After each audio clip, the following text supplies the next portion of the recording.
How's it going, guys? Josh here in Brisbane, Australia. Unlike LA, I don't really have any studio space to film in. I literally moved to Brisbane in like 4 days. So right now I'm filming everything like outside on the street, or today I'm filming in my room with the camera on my bed. So what I want to talk about today is something that I don't even know if there's an official name for it, but I'm calling it a nostalgia video. And it's something that I feel like most big artists shoot at least one of. And if you are a A-list music video director, it's a cool thing to position to your artist as something that's a possibility. It's a music video that they can shoot that's going to cost a lot less than a normal high budget music video, but you got to tell them that they shouldn't shoot it unless they're in a specific part of their career. I'm going to explain what that point is after I officially define what a nostalgia video even is. So a nostalgia video is basically a music video, but it's not shot like a typical music video is shot.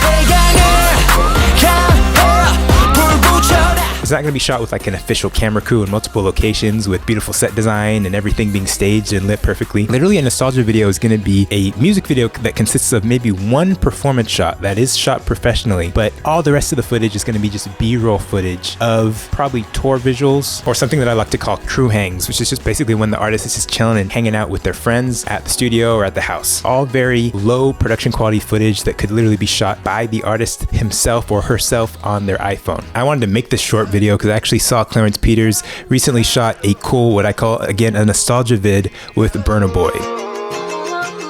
You go bow for the result, nothing to discuss, cause I did win by default and without any doubt.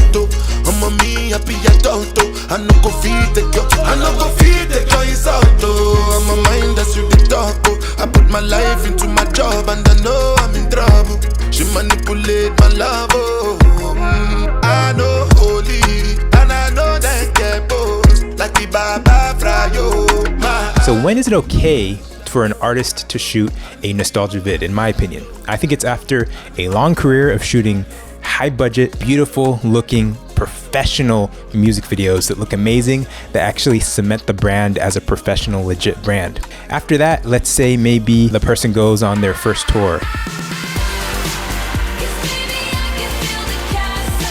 or maybe it's like at least their first tour in a very long time. So on top of this large collection portfolio of professional music videos, you now have all this beautiful tour footage that's either shot professionally or just non-professionally. Let's say just, artists, taking their iPhone, filming stuff on stage, whatever. This sequence of events places the artist in an interesting place where, in my opinion, they can create a video that's less about a professional, typical music video setup that's kind of around an artificially constructed music video set, but take that, put that away, and now you can make a music video that's more about reminiscing on like genuine memories, specifically maybe the memories around this tour that's happening, whether it be the first tour or the first tour again in a very long time. If a new artist tries to create a nostalgia video before he or she has this beautiful portfolio of professionally videos made, and maybe they haven't even gone on tour, they just create a nostalgia video out of just hanging at the house or doing random stuff that isn't that impressive and that doesn't really justify being nostalgic about, a nostalgia video is just going to come across as a cheap music video that no one's going to care about or no one's going to remember. If you guys want to support the channel, you guys know you can also sign up for Envato Elements in the description below. You can actually get your first 7 days completely free. Envato Elements is basically like a Netflix for video editors. You can literally have unlimited downloads to millions of quality transition packs, effects packs, title packs. It's amazing. Any digital product you could ever want, check it out. Thanks so much for watching, and as always, remember to keep it chill.